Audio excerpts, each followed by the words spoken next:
Hello my friends, आप सुन रहे हैं हमारी कहानी पैशनेट लव एपिसोड 14। तो चलिए स्टोरी को शुरू करते हैं। डिनर के बाद कनक सरला जी के साथ अपने रूम में आ जाती है। दोनों ही बेड पर बैठ गई थी। सरला जी ने मुस्कुराकर कनक के दोनों हाथों को पकड़कर कहा, आप हमें अपनी माँ जैसा ही समझ सकती हैं, इसलिए कभी भी कोई भी बात हो आप मुझसे बेझिझक बोल देना। और अंजिक के बुरे नहीं हैं तो आप उनसे डरना मत।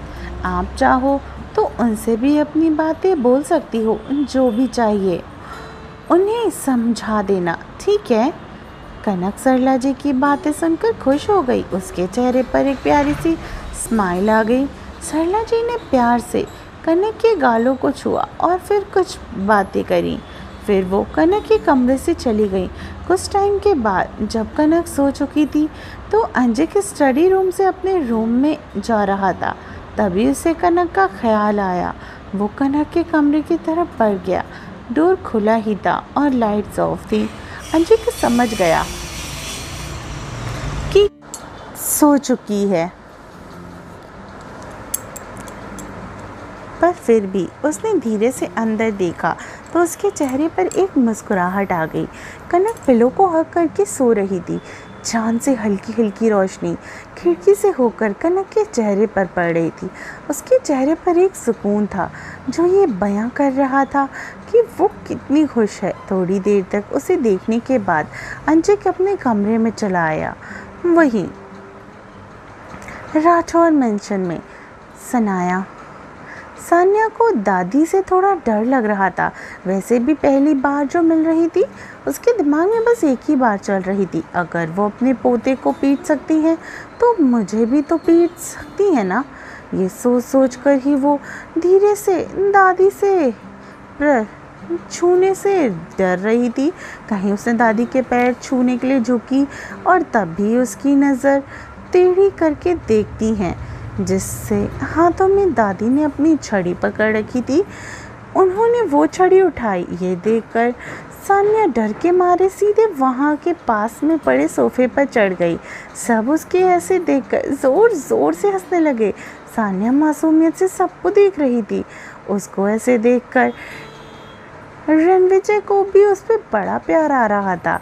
तभी भारती जी ने सबकी तरफ देखकर कहा, आप सब बाकी को डरा रहे हैं, सच में वो कितनी छोटी है।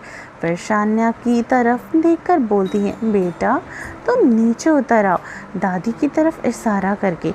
माँ बस तुमसे मजाक कर रही थी, वो कुछ नहीं करेंगी, नीचे आओ बेटा।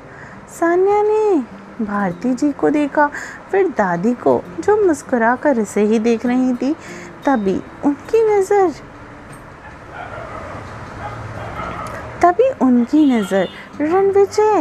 रणविजय की आंखों से उसे ठीक से देख रही थी, जो इशारा किया। सान्या नीचे उतर गई और दादी के पास आई। दादी ने मुस्कुराकर उसके गालों को छूकर कहा, अरे बेटा तुम डर क्यों गई? मैं तो बस इस नालायक को मारूंगी। मेरी कितनी सुंदर पोता बहू को इसने हमसे इतने समय तक छिपा कर रखा। फिर भारती जी की तरफ देखकर बोली, सच कहा बहू, बच्ची बहुत प्यारी लग रही है।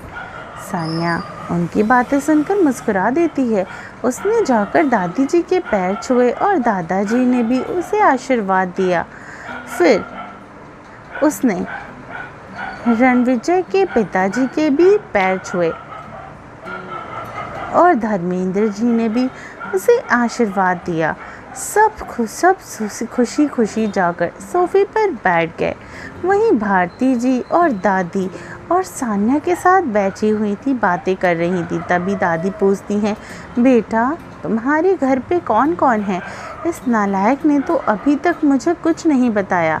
दादी की बात सुनकर सान्या थोड़ी उदासी से बोलती है, वो दादी, मैं और मेरा छोटा भाई, मम्मी पापा बचपन में ही हम दोनों को छोड़कर चले गए हैं। ये सब बोलते हुए सान्या की आंखें नम हो गई थी। उसने अपना चेहरा नीचे कर लिया वहीं भारती जी ने अपने दोनों हाथों से उसके चेहरे को थाम लिया और प्यार से कहती हैं, बेटा आगे से ऐसा मत बोलना, हम सब यहाँ तुम्हारे एक परिवार ही हैं, इसे अपना ही परिवार समझो।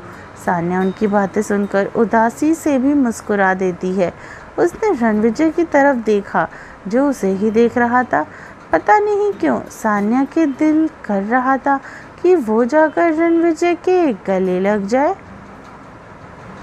हे फ्रेंड्स, आई होप आपको आज की स्टोरी पसंद आई हो। स्टोरी के बारे में ज़रूर कमेंट करिएगा कि स्टोरी कैसी लगती है। बाकी अगर आपने चैनल को सब्सक्राइब नहीं किया है तो जाके जल्दी से चैनल को सब्सक्राइब कीजिए, बेल आइकन को दबाना मत भूलिएगा और स्टोरी को बहुत सारा प्यार दीजिए और मेरे चैनल को भी प्लीज़। बस आपसे यही छोटी सी रिक्वेस्ट है। तो चलिए मिलती हूँ कहानी के अगले एपिसोड में।